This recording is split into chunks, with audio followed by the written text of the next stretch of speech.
Thank you again for your time, Vince. It's a pleasure to meet you virtually. Would you mind introducing yourself for our community? Sure. My name is Vince Slabe. I am a research wildlife biologist for Conservation Science Global. We are a nonprofit research organization.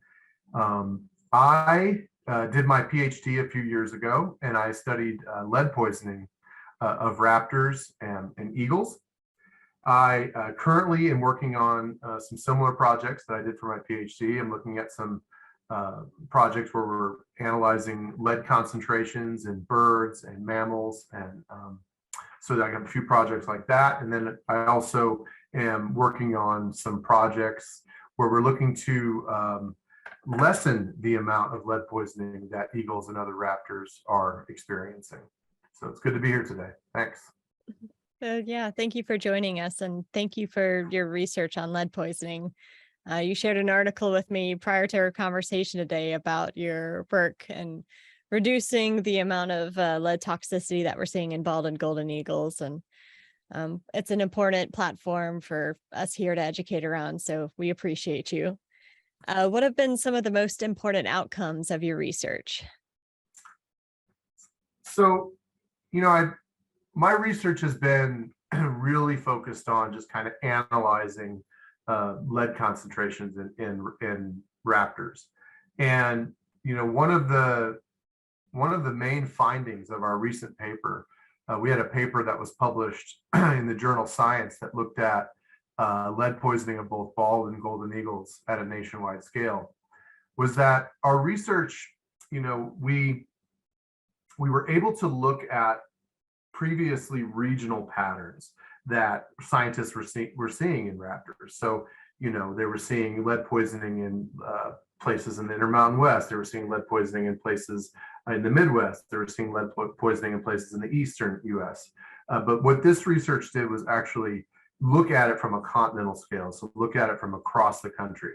And we were able to, basically confirm that lead poisoning of these birds is a nationwide issue and not just an issue that's happening in certain regions of the US. And then, along those same lines, our research showed that, lead is actually limiting population growth rates in both of these species. And so that, those kind of findings of our recent paper, of our nationwide papers, what some of the, most important things that we've been able to discover through our analyses. Yeah, I remember when that hit the news and a lot of articles came out citing your research and Science. And it was devastating, like knowing that there was an even larger impact than we'd previously been able to track was tremendously frightening, especially because it is affecting their population or limiting their population growth. So what role has the Bald Eagle Research Grant played in your work? Bald Eagle Research Grant has been really huge for me personally. I first applied for it when I was a student. So, about 6 years ago, working on this project I just mentioned that recently culminated in this research paper in Science. We were in the beginning stages of this research program. We were collecting samples. And so we had some funding for my, for me to be a student at West Virginia University. We had some funding to process some samples, but we really started gathering so many samples that we were running into some problems with having enough money to get all of those samples processed. And so I first applied to the American Eagle Foundation for support to send in a bunch of these samples that were then analyzed for this paper. So we were able to fund multiple, hundreds of samples to being processed in the lab so that we could get lead concentration information from these samples. And the grant was able to support me a few times in that way while I was a graduate student. And as I finished my PhD and went from being a student to a scientist working in the real world, as they say, I continued to apply for funding. And recently, last year, the grant funded a program I have going, and that is what we're doing is we're trying to offset the cost of non-lead ammunition to the hunting community. So we have a program going in Montana where we're offering vouchers to hunters in Southwest and Central Montana.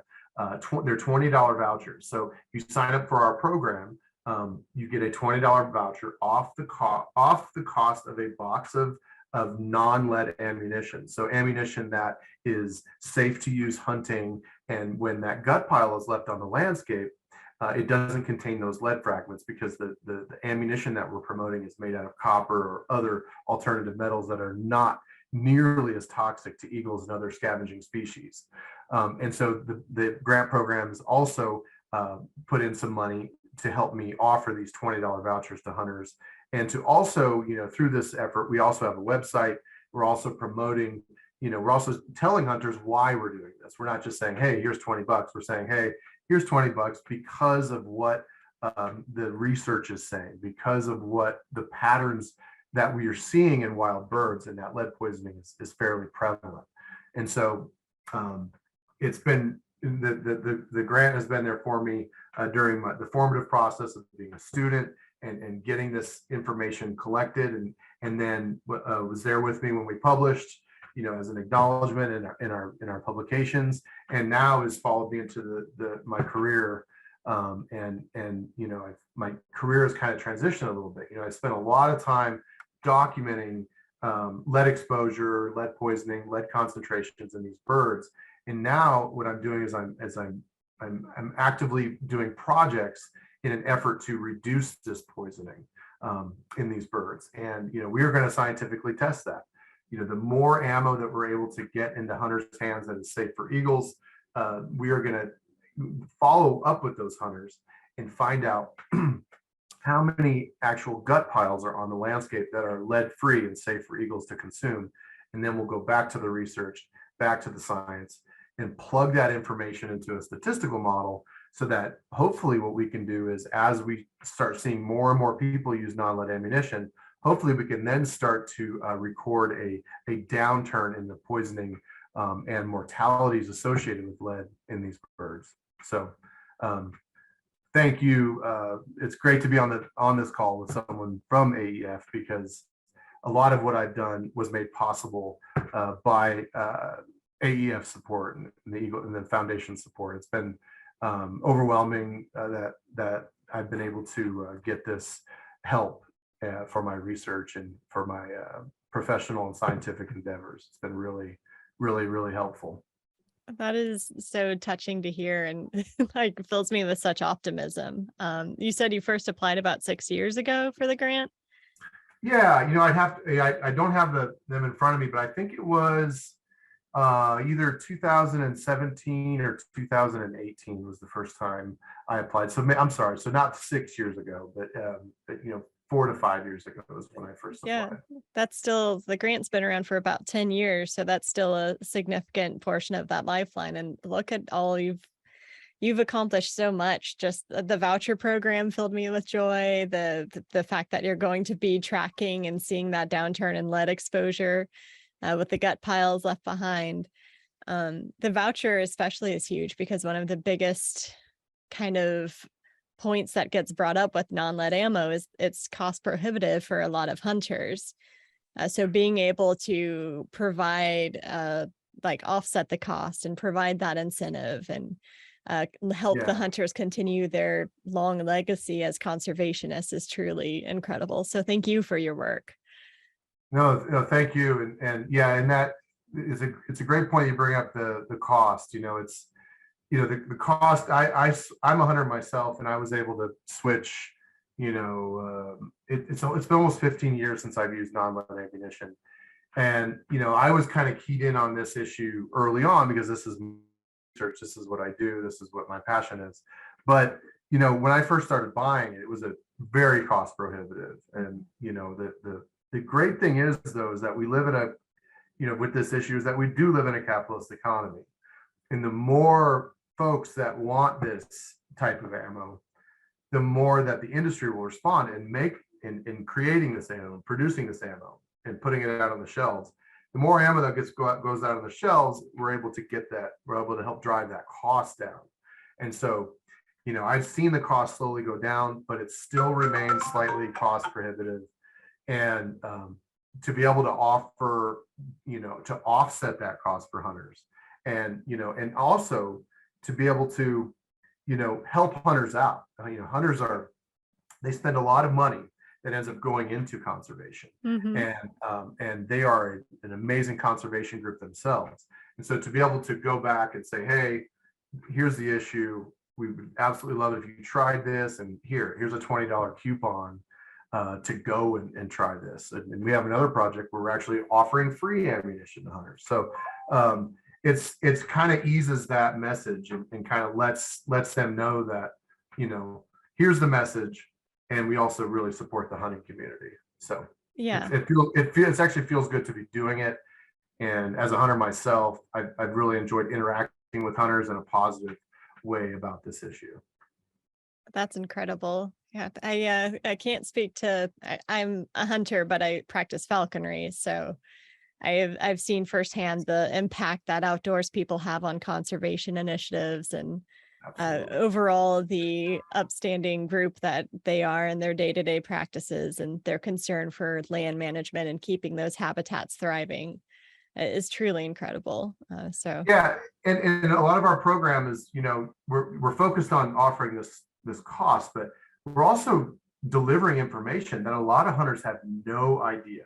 It's not something, unfortunately, okay, lead poisoning of eagles, it's bad. It's bad. Lead is bad for the bird. The route by which it's happening, it appears to, from all the research that's been done, it's really, unfortunate that the birds are picking up lead, fragmented lead from these gut piles that are left behind on the landscape of animals that have been shot, whether they were hunted or for other reasons. But but that message in and of itself hasn't oftentimes been delivered in the appropriate way. mhm. A lot of scientific information gets trapped in journals. It gets trapped in places that the common hunter, the general public is not reading. And so just being able to deliver that message, to communicate with hunters. I mean, the more times I communicate this issue with hunters, the more I realize it's just generally not something that's well known. Yeah, absolutely. There's a they care so much for the wildlife and our like habitats well-being that it's obvious that they're not aware of the potential impacts of lead. And a lot of times when it is presented, it comes across as finger pointing or Right. blaming. When it's really powerful to see you approaching them as a peer, a fellow hunter, and a Yes. scientist. So that is just absolutely fantastic. We've touched on this a little bit, kind of speaking of Hunter's legacy of conservation and research, but how would you say that research like yours helps inform conservation initiatives, specifically maybe for organizations like American Eagle Foundation, since we talked about the hunter end of it? My research is, you know, in a way, it couldn't be something that is usable without it getting to the point that it got to. So it took a ton of work. It took my advisor, Todd Katzner at the USGS, who hired me to be a graduate student. It took him getting together some money to hire me and to get the project off the ground. It took his previous scientific experience and his knowledge to develop the ideas, the objectives of the project. And then, but once that project started, we weren't fully funded to get it to the finish line. And so we weren't, this information would simply just not be out there if it weren't for, all kinds of different funding, including funding from the American Eagle Foundation. And so, a lot of times there's government, funding for certain research projects, for certain research questions. And, but oftentimes that funding isn't there to for the entire project or for the entire, issue that needs to be addressed, or the scientific questions that need to be addressed. And so that's where, foundations like the American Eagle Foundations are absolutely essential for conservation, They're essential for research because it helps put all the puzzle pieces together, financially, to get that product out, to get that product published, and to then, go back and analyze, what did we find? What does this mean for the species that we're concerned about? And more importantly, what can we do from a conservation perspective that can improve conditions for these species, so that populations can remain robust and populations can remain for future generations. And so I can't speak to how important this money is for research and conservation, and it needs to come from multiple sources. It can't just come, you can't rely on one source. That it's just never going to be enough. So Yeah, it really, I already spoke with Todd Katzner about his research and the grant. And it really seems like conservation takes a community. It takes like your hunting community, it takes researchers, it takes organizations putting the messaging out there, it takes funding. So it's a kind of a cool thing to see how it all goes hand in hand. and it's been a great learning process for me. And again,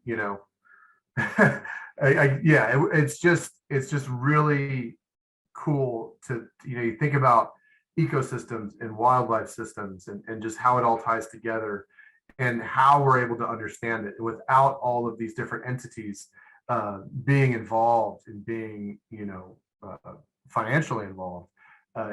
We wouldn't understand processes, and and for instance, I wouldn't understand lead poisoning of eagles the way I do without the help of private foundations and funding from multiple sources.